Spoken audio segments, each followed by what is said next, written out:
Hi there, this is Jacob Nash, and this is a review of Module 29 on limitations of classical conditioning.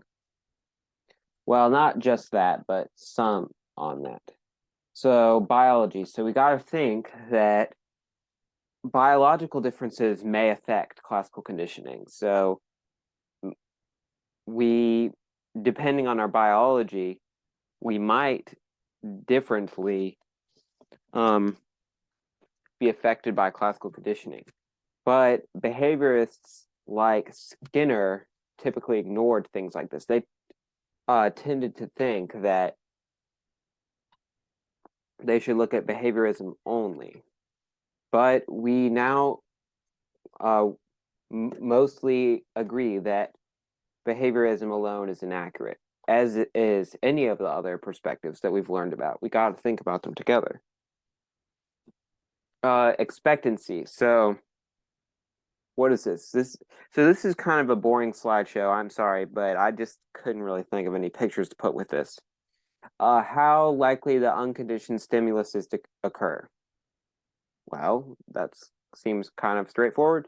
This may affect the results if it's unknown by the subject. So if the subject doesn't know how likely something is to occur, then that might affect what it's like. So that's another limitation. All right, let's talk about taste aversion. This is just the idea that food is the same thing as sickness. So it's a classical conditioning. But we got to know that it's different for animals and humans. We're going to talk more about that later on. But anyways, that's another limitation, kind of going back to the biology. But anyways, so this is the neutral stimulus, and that it results in this conditioned response. So really, this becomes a conditioned stimulus. So in the case for me, I do not like bananas, and there's two good reasons why. So if there's anything that's not boring, well, this might be boring, but this is probably the least boring thing that I'll say. So one time when I was 9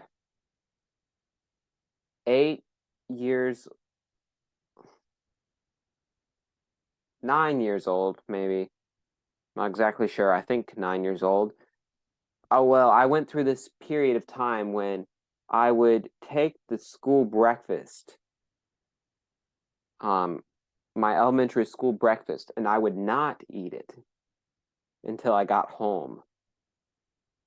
For some reason, that's what I would do. I would not eat breakfast, and I would, more specifically, I would eat it at night. That might sound really weird. I don't know why I did that or for how long I did that, but I would just not eat breakfast, but instead I would eat it at night. It's almost like it was just something for me to look forward to or something.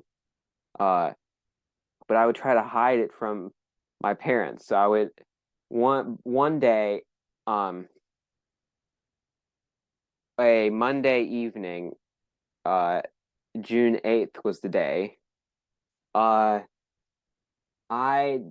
did it. It was like probably like almost midnight, and I decided to eat pancakes with syrup on my bed that had not been refrigerated for the whole day. And so I got food poisoning. I had a field trip to a bowling alley the next day. I had banana bread in the morning, and I got sick. I could not eat bananas for a very long time. That's taste aversion because I began to associate that with sickness. Then the second thing of why I definitely don't eat that now is a couple years later or something, my grandpa gave me a banana that was black, and I was like, "Are you sure this is good?" He said, "Yes," and it was not. And I have not eaten the bananas. Well, I'm sure I have, but not convincingly since then. And that's taste aversion because I started to associate a food with something that was not good. So that's a form of classical conditioning. But all right, now latent learning. Let's talk about this. Well, latent sounds like later, and that's what it is. It's learning that's displayed later on. So you don't really know that it's learned until the end. So an example is a mouse in a maze. So you might have pieces of cheese to tell the mouse where to go, where to go. And you do it over and over, over and over. And then finally, one day, there's no pieces of cheese in there, and the mouse can go all the way through because it remembered where the cheese usually was. That's latent learning because you realize, oh, later on, now you know they learned it. And then cognitive map, this is just a side note, it's just a mental layout of one's environment. So I took this picture. It was in West Virginia, and that you might not be able to tell. I wasn't very close to the edge of that bridge. That was like a 50 miles per hour road I was standing on, and you see how low that interstate is below. That's Interstate 77. That is so low. I was a little bit scared when I was on that bridge. You look it up. What the heck? It's called Sullivan Road. If you ever drive on Interstate 77 in southern West Virginia and you see a bridge that's so high, that is Sullivan Road. I don't know, I don't want to say exactly how tall it is because I might exaggerate, but I could say, yeah, I don't even know. This may be an exaggeration, but I feel like as tall as a skyscraper. I feel like that's how tall it is. It is so tall. You see how low and how small those cars are right there. So the cognitive map is just a mental layout of one's environment. That's just what you need to know. So if you're telling someone directions, then you're using your cognitive map. So insight learning, what is this? This is a sudden, this is learning by sudden realization of a solution. So, I don't really have a whole lot to say about that. That's not more, you need to know what insight means. It's a sudden realization. So I don't really have a lot to say about that. Okay. Now let's talk about intrinsic and extrinsic motivation. So as their words seem, they are internal and external. That's intrinsic is internal. So that means you're motivated for your own sake. You know something's good for you or for its own sake. But extrinsic is external. So you might say, oh, for money's sake, I'm doing this because money's motivating me, or some other external factor. All right, coping. Coping is just a method of alleviating stress, and you got to know two kinds: problem focused, emotion focused. Problem focused, this is when you directly stop it. So that's coping, you directly stop whatever the stress thing is. And then emotion focused is just by ignoring it. All right, learned helplessness. So this is when something gets to a point where it is hopeless in escaping something. So I already talked about this in a different video, but there's the Skinner box when they would have the mice in the box, and they would jump up like a potato in a frying pan. Because they electrify the bottom of the box, and it makes the mouse go up, up, jump, jump, because it doesn't like the shock. As you can see in this picture, that's a mouse that's jumping up, and it's like jumping all over the place, jumping all over the place. And what it has to do is push the button to learn that that's what stops the shocking. But